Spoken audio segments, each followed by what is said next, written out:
Lakat na rin. Hello, good morning. Mga ka-It's Thai family, andito na ako sa bahay ng ating charity, ang ating tutulungan. Ayan siya na-stroke to siya. Siya na lang magkwento kung anong nangyari sa kanya. Ayan, ito yung bahay ng kapatid niya na tinutuluyan niya sa ngayon. Ito yung nanay niya. Ito, hello nanay, kamusta? Salamat. Tapos, okay lang nanay na i-vlog, i-video ko yung bahay niya ha. Okay lang. Itong bahay nila, mga ka-It's Thai family. Oo, ito lang ang sa labas, hindi ko na-videohan yung room nila. Ito, start na tayo sa pag-interview. Siyempre na ikwento mo na rin sa akin noon yung anong nangyari sa iyo nung unang-una na lumapit ka sa akin, 'di ba? Teka, bago tayo mag-umpisa, ano ko to, ang nanay niya at ang nanay ko magpinsang buo. 'Di ba, Yay? Oo, magpinsang buo sila. Kasi yung lola ko at ang lola nito magkapatid. So ang lola, ano mo yan si Adrian, nanay, no? Nanay.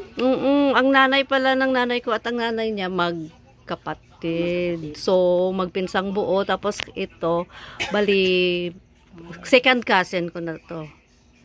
Tapos, nung isang araw, last year yon, nakalimutan ko lang kung anong month yun, nag-chat siya sa akin, humihingi ng tulong. Tapos na ikwento niya, kahit ganito lang nangyari sa kanya, makapagsalita siya ng maayos, minsan daw bulol din, pero ano to siya, na stroke, kalahating katawan niya. Pero makalakad din siya. Ito yung kamay niya, pareho rin sa kamay ng nanay ko, ayan.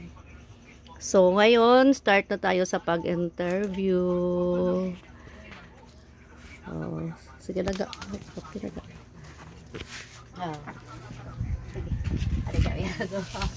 Finally, nagkita na ginawan kami. Sobrang layo ng lugar nila sa lugar ko. Pero, binigyan ko talaga ng time na makarating dito para lang makita ko siya ng personal. Thank you, Lord, kasi safe kami na nakarating dito. Tapos ngayon, lapit lang ka. Pwede po ba nga maikwento anong nangyari sa'yo?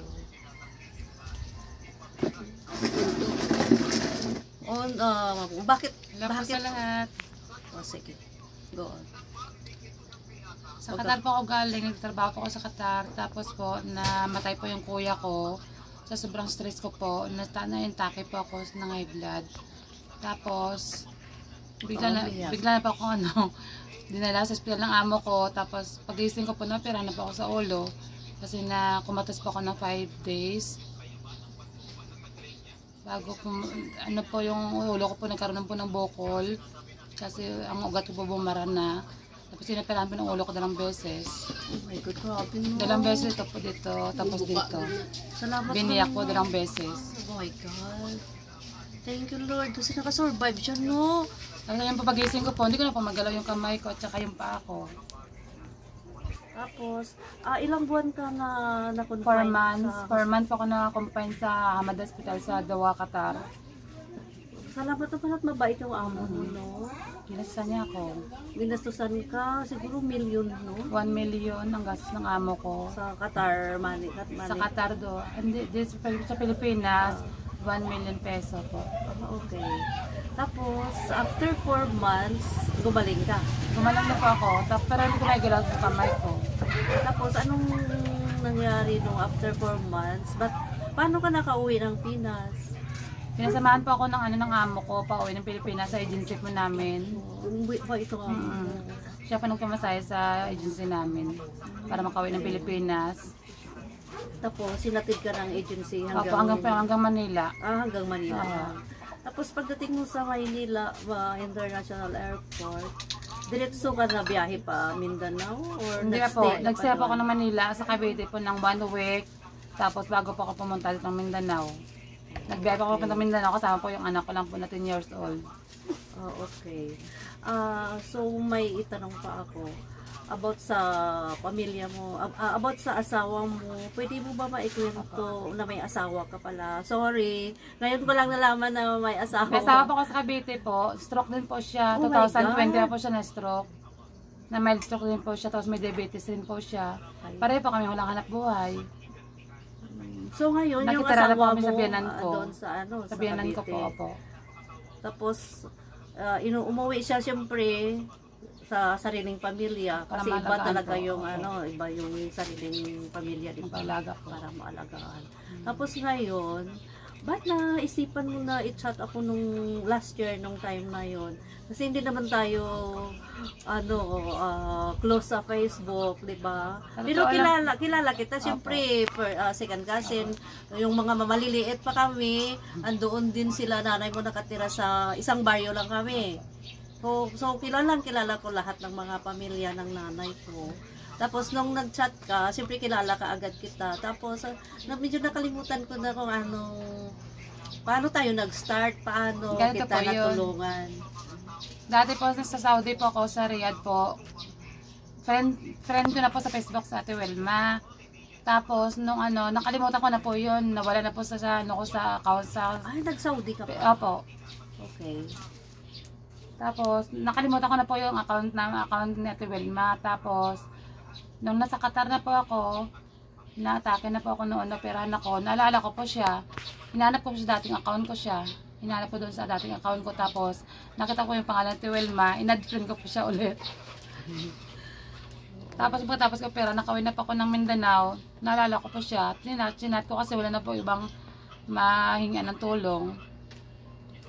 Kaya chinat ko sa Ate Welma, nakahingi ako ng tulong sa kanya. Hindi na ako nabigo, nilungan niya lang po ako. Every month niya po ako binibigyan. Yun pang mabili ko ng gamot palagi. Oo, Yung minsan pinasahan ko. minsan nga umiiyak to, ate. Maawa ka naman, kahit 200 lang, 4 days ako hindi nakainom ng gamot.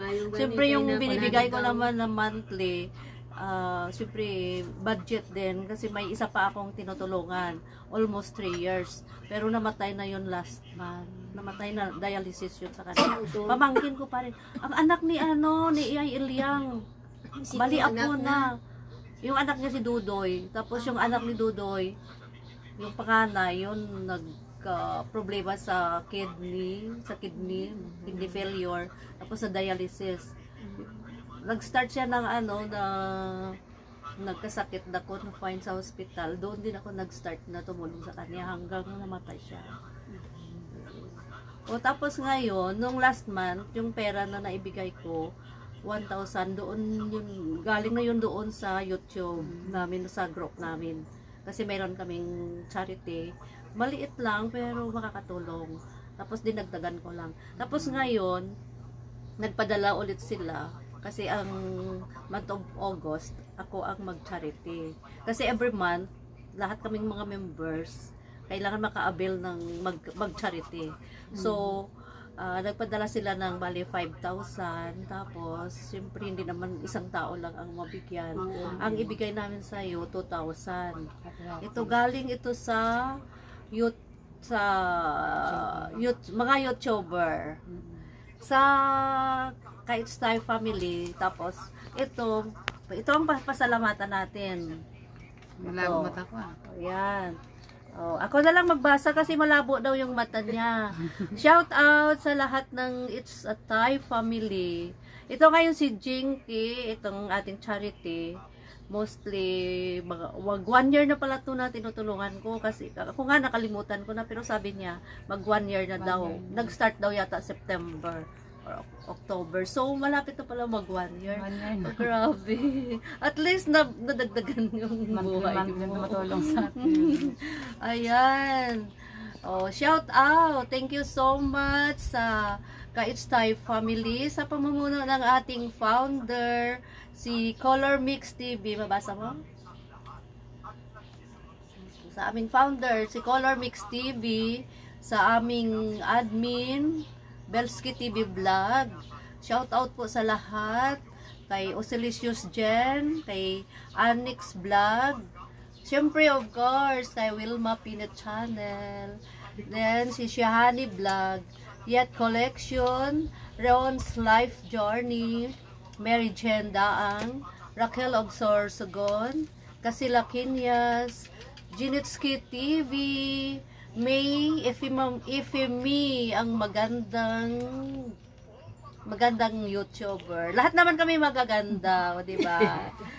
Si Sakura Vlog, si Sophia's Journey, si Sir Rod's Vlog, si Sir Obit Mix Vlog, Del Magsipok, at ang isang sponsor namin na nagbibigay din, ito, taga-Israel to siya. Madam ito ni ng aming admin, si Sis Belsky TV Vlog. Ang madam niya, nagbibigay din ng dagdag sa pang-charity namin. Isa din siya sa mga sponsor.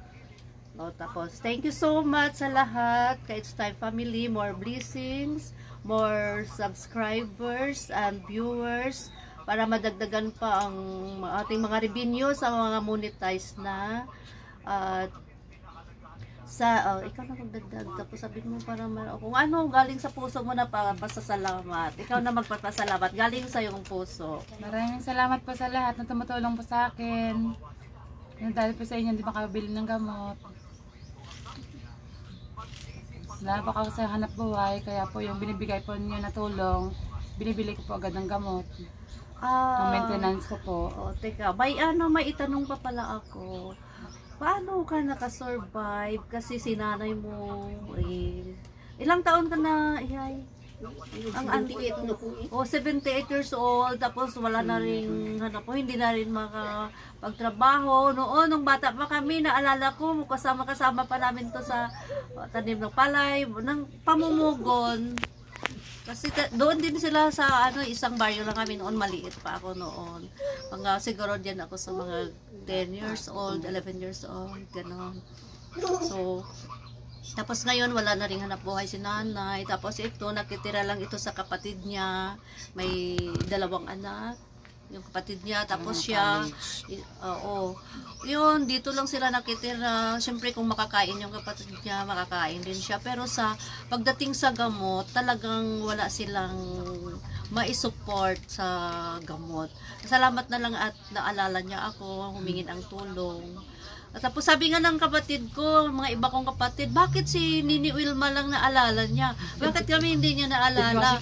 Ang sagot ko naman, hindi ka niya, yung mga kapatid ko na iba, hindi niya kilala. Ako lang ang nakilala niya kasi dati naka-friend sa Facebook, siguro yun. Pero ako kilala ko siya kasi close din na family, kasi hindi naman malayo sa pamilya ng nanay ko. First cousin ng nanay ko, ang nanay niya. Tapos kami mag-second cousin. So ganito, ito na palangga, ito na yung pera na galing sa YouTube. Ito ang kasi sa aming mga YouTuber, ang monetize pa lang yung nakakatanggap na ng revenue, si yung founder namin, si Color Mix TV, monetize na to sila, si Belsky TV Vlog, si Osirisius Jen, si Anix Vlog, ako monetize na rin pero wala pang sahod. Inintay ko na-send na daw yung sahod ko after 1 year, nakasahod din. Siyempre, mahirap din kaya mag-ipon ng centavos, ng dollar. Siyempre, maliit pa lang yung viewers natin. Tapos si Ma'am Shahani Vlog, monetize na rin to. Si Yet Collection, bagong monetize pa to. Si Ron's Life Journey, si Mary Jean Daang, mga monetize na to sila. Si Raquel of Sorsogon, hindi pa. Ito si Casila Kinyas, hindi pa to monetize. Si Ma'am Jinitski, monetize na rin to. Si Ma'am May Ifimi, monetize na rin to. Si Sakura Vlog, hindi pa. Si Sophia's Journey, hindi pa. Si Rod's Vlog, hindi pa monetize. Si Obit Mix Vlog, hindi pa. Si Rodel Magsipok, hindi pa to monetize. Ito pang tinutulungan namin para sa WH nila. Piniplay namin yung video. Kaya pag mayroon kang wifi, i-play mo yung mga video namin. Panoorin mo, hindi ka mag-skip ng ads. Kasi sa no skip ads, dyan kami makakaipon ng revenue, ng centavos, dollar. Diyan kami Pag makakaipon. At saka sa pagkatapos. viewers din. Pero mostly sa ads. Diyan kami makakaipon ng ng revenue. Tapos ito si Madam from Israel. Madam from Israel, thank you so much. One of the sponsor sa ating charity. Ito. So, ayan. Ito na yung 2,000. Anong gagawin mo dito sa 2,000? Bibili pa ng gamot. So, sa mo lang sa compute, ano na ang tawag din? Yung computation, mga ilang weeks to or a month, kung ibili mo lahat ito ng gamot. Kasi pag generics ako bibili po, 500 po isang buwan. Pero pag sa hindi generic sa Mercury, nasa 1,000 po. Ito, so kahit kunting halaga lang to, pero galing ito sa puso namin, mga YouTuber. Ito tanggapin mo ang 2,000. Maraming salamat po sa inyong lahat. At pasensya na, wala akong naibili kahit isang items. Kasi yung ano ko talaga, yung pambili ng gamot. Kasi siyempre yung mga pagkain, makikita naman yan kahit anong hirap natin, siyempre makakain din tayo kahit papaano, di ba? So, ang importante, gamot. Ang sa akin, ang gusto ko talaga tutulungan yung mga maintenance. Siyempre yung nangangailangan talaga ng tulong. Yung alam ko na hirap maghanap ng pambili ng gamot. So, nagpapasalamat pa rin ako kahit paano naalala niya na ako, lumapit sa akin para tumulong. Siyempre, ako naman, pag may humingi ng tulong, hindi naman ako makapaghindi. Siyempre, isipin mo, pag maghindian mo, tapos gamot pala yun. Tapos yun pa ang dahilan na, binawian ng buhay. Sana kung binigyan mo ng gamot, di ba nadagdagan pa sana yung buhay niya, di ba? Yung konsensya mo. Kaya, yan, pag may humingi sa akin, hindi naman sa pagmamayabang. Basta mayroon lang ako. Basta lalapit na sa akin, especially yung sa pambili ng gamot. Ayan, kung hanggang makaya ko, tutulong ako. Ang sad to say lang, yung isa kong charity, almost 3 years, namatay na yung last month. Yearly din yun. Yearly din. Hindi monthly din ako.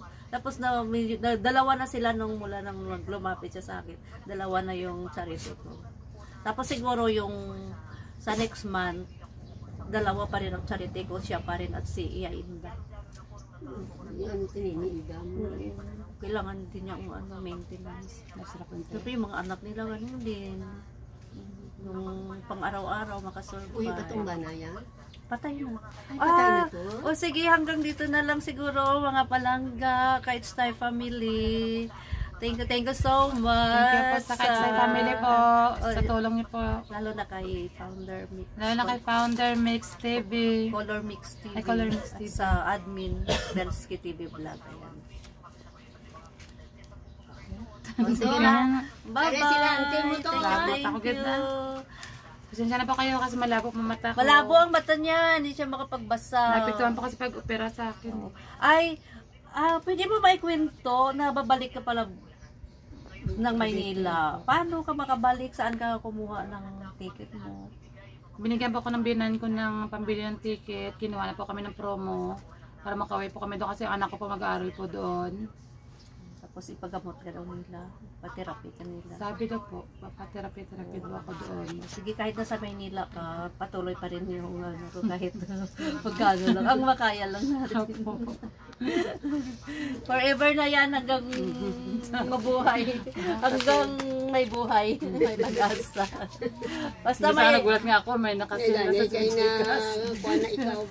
Sige, bye-bye. Thank you. Salamat po. God bless po sa inyong lahat. Narating ko din yung bahay nila.